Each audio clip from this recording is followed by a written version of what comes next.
So without further delay, I would like to hand it over to Professor Manthiram for his presentation and his insights about energy storage. On battery technologies for grid storage and e-mobility.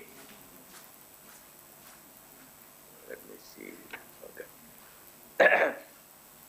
We need to consider 6 parameters in choosing a particular battery technology. First, energy, that means how much energy we can store in a given volume or weight. Next, power, that will actually dictate how fast we can charge or draw energy. Third, cycle life, how long the battery can be used before it has to be replaced. Fourth, safety. Fifth, environmental impact, what kind of impact the materials and the processes we adopt for manufacturing that battery. Sixth, cost. Actually, cost is not raw materials alone. Everything is cost. Energy, power, cycle life, safety, environmental impact, all of them are cost, because if a battery stores more energy, instead of making, for example, 100 batteries, I can make just 50 batteries. So we save a lot of money. So portable devices like cell phone and laptop, energy or user time is the most important. Cycle life is not important, because in 4 or 5 years we can replace the cell phone or laptop. For e-mobility, transportation, energy is still important because of driving range, but cost is also a little bit important because it's a slightly larger battery than the ones we use for cell phone. When we go to grid storage, it's really a larger battery, so cost is the most important factor. Then life is important because we don't want to replace very often. Of course, energy is also important. Additionally, particularly for India, we need to consider the operating temperatures. So the battery should be able to operate anywhere from -40 to 65 degrees C. More importantly, charging rate is important. If you can charge faster, then one can charge the vehicle in say 15 minutes or 20 minutes or even 10 minutes and free to go.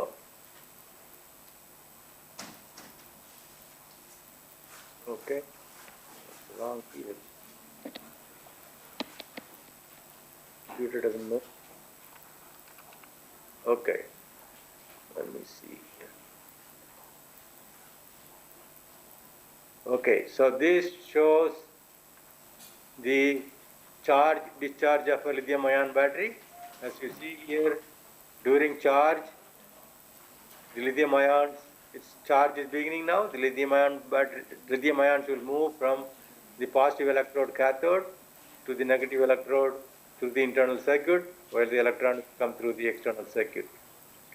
So the energy density is a factor of 2 parameters: the cell voltage we get per cell and the amount of charge, in this case the amount of lithium ions we can store in a given volume or given weight. Instead of lithium ions, which is moving back and forth, if sodium ions are moving, that will be sodium ion batteries.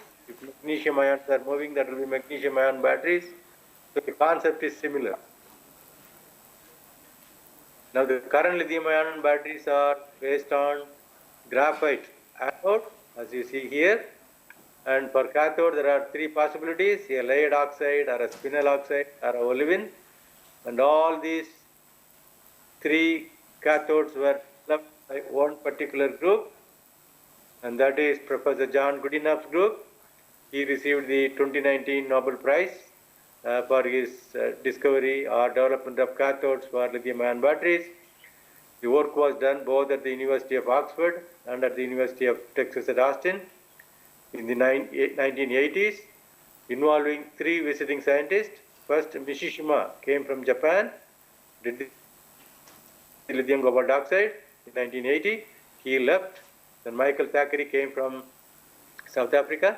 He developed the second set of material, phenol lithium manganese oxide. He left. Then I came after finishing my PhD at the Indian Institute of Technology, Chennai in 1985, actually, to Oxford. Then I worked on the polyanion cathodes with a series of ion-containing materials. So with the cobalt oxide, The original discovery was with a sulfide cathode. When we went from a sulfide to an oxide, the voltage was increased from 2 volt to 4 volt. So when you go from these simple oxides to a polyanion cathode, the voltage can be even further increased. So these are the three set of cathodes which are basic concepts. All the cathode or positive electrodes for lithium ion batteries are based on these three concepts which were developed during the 1980s within 9 years from 1980 to 1989. So among all of those, the layered oxide is still the predominant, and in the battery, the cathode is the most expensive. Actually, 50% of material cost comes from cathode, and cathode uses a lot of cobalt. And if you look at the supply here, lithium supply 250,000 tons, and cobalt supply only 120,000 tons, nickel 2 million tons. So there is cobalt shortage. That's an issue. Also, the cathode capacity is less than 200 milliamp hour per gram, that is like 170 or 80. And the cathode operating voltage is limited to less than 4.3. So energy density is actually limited by the cathode. And then cathode also undergoes degradation during structural, chemical, metal dissolution, crossover between the two electrodes and lithium plating. So all these are issues. So what does my group do at the University of Texas at Austin currently? We are working on throwing away cobalt. So one aspect we are working is developing low cobalt or cobalt-free oxide cathodes, and that can be used for all three applications you see here. The second aspect is graphite is the one which creates the safety problem, because the graphite operating voltage is close to that of lithium metal. So when we charge fast, lithium material can be plated as dendrite. That can lead to safety. So we are trying to replace the graphite anode with a new concept, nanocomposite metal foil anodes. Third, these use metal-based cathodes. They have abundance issues, particularly cobalt and nickel. So can those be replaced with sulfur to give you lithium sulfur or sodium sulfur batteries? Fourth, a redox flow battery using liquid electrode flowing through the cell. That is mainly for grid storage. In addition to this problem-solving project, we are also working on sodium-ion battery, multivalent ion battery with zinc-ion or magnesium-ion, all solid-state batteries, as well as lithium metal or sodium metal-based batteries. So as you see here, even though we do basic science work, our work is focused on solving real practical issues so that the technologies can become practically viable at an affordable cost. So now in 4 slides, I give the results we get. So we can make excellent material in our lab. For example, this material has 80% nickel, NMC. Those of you who are familiar, this material has 94% nickel and 6% cobalt. So if you see the performance here, this is, for example, our 811 material. The blue curves are cutoff voltage 4.3. The orange curves are cutoff voltage 4.4. So as you see here, when you increase the charge voltage from 4.3 to 4.4, there is a big degradation in the performance of all the materials. With the 4.3, the blue curve, you can see our material performs much better for 1500 cycles compared to a commercial 80% material. They have similar composition, but ours perform better because of the good quality of the material with consistent particle size and morphology. This is the anode I was talking about to replace graphite.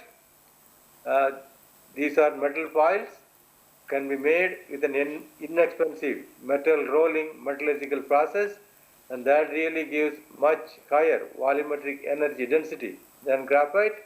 Also, the cost is very low even compared to graphite, and our group is the only one working on this, and we have 2 patents, 2 papers, and we think this is a good potential substitute graphite so that the cells can be charged faster and we can store more energy per unit volume. Third, sulfur, lot of problems, poor electronic conductivity, poor lithium ion conductivity. So that means low utilization. People add a lot of liquid electrolyte, that will bring the practical energy density. So we are working on stabilizing the lithium metal and making the sulfur cathode with good configuration so that we can have high sulfur loading, very low carbon amount like less than 5-8%, greater than 5 milligram per centimeter squared sulfur, less amount of electrolyte with a electrolyte to sulfur ratio of less than 5, as well as no excess lithium. We can take just the cathode containing lithium like lithium 2 sulfide, Li2S, and then plate and strip on a nickel foil. So you see the performance here an order higher capacity than the regular lithium ion cells with low amount of electrolyte, as well as higher amount of sulfur loading. This is the last aspect, the flow battery. In a flow battery, this is mainly for grid storage, not electric mobility. The chemicals, liquid chemicals can cross over between the two electrodes. So we use here a solid electrolyte, lithium ion conducting solid electrolyte or sodium ion conducting solid electrolyte. And because they do not have any pore, the chemical crossover can be blocked. So we can use lot of different kind of chemicals here, even oxygen or bromine or hydroquinone. So it offers a greater possibility, and also we can use different electrolytes. One side water-based, one side water-free if we use lithium metal or sodium metal here. Now, where is the current situation? Right now, the lithium-ion cells are less than 250 watt-hour per kilogram. If we increase the nickel and reduce the cobalt, that number can be increased to 300 watt-hour per kilogram. If you couple these high nickel cathodes with the lithium metal anode rather than graphite anode, that number can increase 400 watt-hour per kilogram. If you throw away the metal-based cathode, bring sulfur cathode, then that number can be increased to 500 watt-hour per kilogram. All these can also be looked with sodium rather than lithium. The sodium batteries will always have a little bit less energy density than lithium, so that will be 250 to 450 watt-hour per kilogram. Flow batteries we talked about, that is mainly for grid storage. So what is really involved? 4 aspects: material development as well as cell manufacturing. They determine the cost, performance, reliability, and charging time, all those. Then integration and infrastructure for charging stations and things like that. As far as India is concerned, the cell integration and packaging is going very well, but the bottom 2 aspects are not happening much. So India needs to focus the material development as well as cell manufacturing, so that India need not depend on another country to buy the cells and integrate. This is my last slide. So this is mainly for India. There are a lot of battery technologies. So what is good right now and what is good in the long run? Lithium ion batteries with a lithium iron phosphate cathode and a graphite anode, or lithium iron phosphate cathode, LFP, and lithium titanium oxide. Why I choose this? In Kerala, in India, Kerala state, there is a mineral called FeTiO3, ilmenite, that has iron as well as titanium. So it is available, raw material available inside the country. They can process, make lithium iron phosphate and lithium titanium oxide anode. So that could be potentially domestically useful, using domestically available materials. India can also do lithium, nickel, manganese, cobalt oxide cathode and graphite anode. That is another possibility. That's what is happening elsewhere in the world, but India may have to worry about in the long run the availability of cobalt, nickel and manganese. Long term, throw away cobalt, lithium ion, no cobalt, or sodium ion battery with no cobalt. I also indicate the time frame it could become possible. And finally, lithium sulfur battery or sodium sulfur battery, 5 to 10 years. So this is kind of roadmap what India can do. However, in India, like I said, we are way behind in this. A lot of education has to happen to students as well as engineers and scientists, even political leaders, so that we know what is going on and the country can invest appropriately to handle this problem. Finally, I would like to thank my current group as well as a lot of people, around 250 people who have worked with me as PhD students or postdoctoral researchers over the years. They are all over the world, in Korea, China, India, as well as in the US. I am very grateful to them. And finally, the funding agencies, particularly the in the US, funds us heavily, about $2 million total funding per year to take care of all these people. So I'm very grateful to them. I'll be happy to answer questions. Thank you. Sure.